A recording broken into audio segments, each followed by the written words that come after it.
Hello everybody, Jordan here, the PH is silent and it's happening. With Magic the Gathering mixing more and more with D&D, I am now dipping into those worlds, and it's a deep pool. So we'll see how far I go, but with Theros releasing today digitally, I wanted to give you a quick primer on this new campaign setting. Let's explore the lore and mythology of Theros so we can determine if we really want to run or play in a Theros D&D game.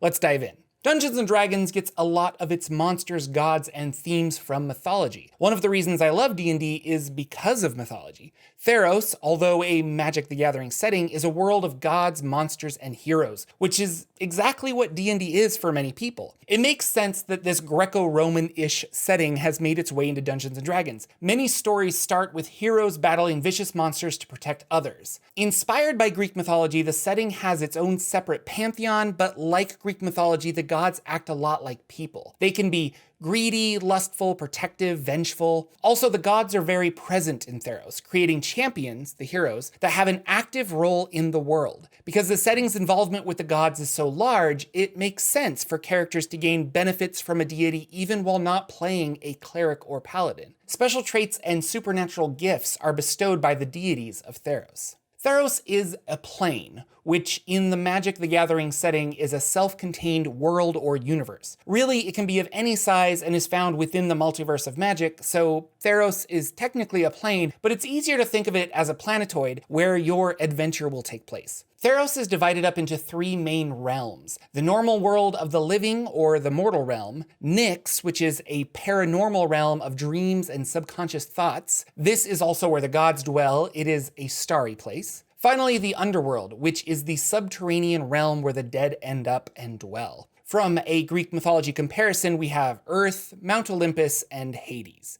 This word in Greek is pronounced Theros, which means summer. The plane or setting could be referring to that, or a combination of the words the and heroes, or both. Before the gods of Theros rose to power, the Titans roamed the mortal realm. Mortals unable to do anything against these Titans turned to prayer. Prayer turned to devotion, and devotion created the gods. The gods were imbued with incredible power by the faith of mortals. The gods could not destroy the Titans, but sealed them away in the underworld. Theros is protected by 15 gods. They reside in Nyx, as I said before, but are able to take forms and walk among the mortals. Because Nyx is linked with dreaming, many of the gods send messages through dreams to mortals. The gods of Theros represent the colors of Magic the Gathering. There is Heliod, which was white; Fossa, blue; Erebos, black; Perforos, red; and Leah, green. These were the main gods, symbolizing a single color, but 10 other gods were introduced later that have a mix of colors. Heliod represents law and justice, family honor, questions of morality and virtue. His presence fills the sky with light. He is arrogant, though, and considers himself the strongest of the 15 gods. Demanding praise from both mortals and gods alike, he is the god of the sun, bringing light into the world. A morning gesture of thanks with the rising of the sun is common with the people of Theros. His signature item is Crusaor, the sun spear, which I bet will be making an appearance in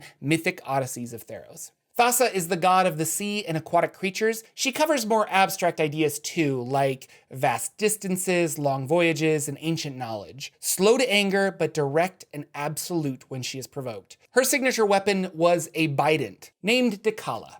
Erebos is the god of death. When Heliod first brought light to the world, the first shadow that was cast created Erebos. Banished to the underworld, he has accepted his role and knows he'll always be behind the sun god. The god of misfortune, envy, and bitterness, he is jealous and proud of his domain of the dead. His signature weapon is Mastix, a golden-handled whip.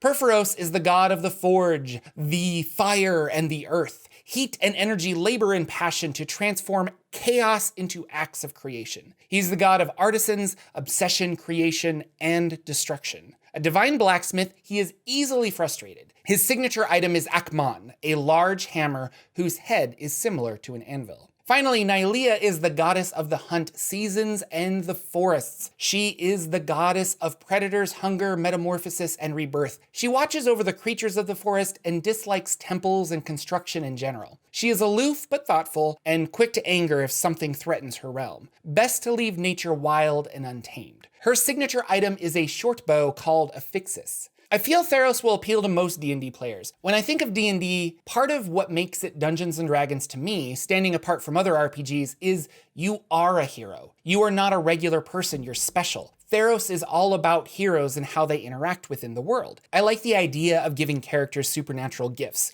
kind of like a free feat at the beginning of your campaign that connects you to the gods and the world. I think your non-divine classes can expect some divine assistance while playing in Theros, which is something I really like. If I could play a rogue that actively worships Mask and reaps rewards without dipping into cleric, I would. Personally, I've always enjoyed Greek mythology, and I could see myself playing in the Theros campaign setting. Between Theros and Ravnica, although Ravnica was more popular in MTG, I think Theros is a better D&D setting. But honestly, I'm writing this early and haven't read Mythic Odysseys of Theros yet. I'll have to wait and see what Wizards of the Coast has conjured up. Some new and old races making an appearance in Theros: humans, centaurs, satyrs, and more. I'm curious about these fey creature types as player characters. Always excited for new combinations of race and class that we'll get with Mythic Odysseys of Theros. Let me know in the comments if you've picked up Theros either digitally or in delayed book format. Are you going to run a Theros game or just steal mechanics for your homebrew? Thanks again for watching. I really appreciate you wonderful people watching and sharing these videos with a friend. I'd love to have you subscribe, and thank you so much to those who already are. Visit me on Patreon for games I DM. If you're curious about Theros, I run a podcast called The Saturday Morning D&D Show. This upcoming Saturday, we're going to be covering Theros in detail. Catch us live or listen as a podcast later on. Links in the doobly-doo. I'll see you all in the next video.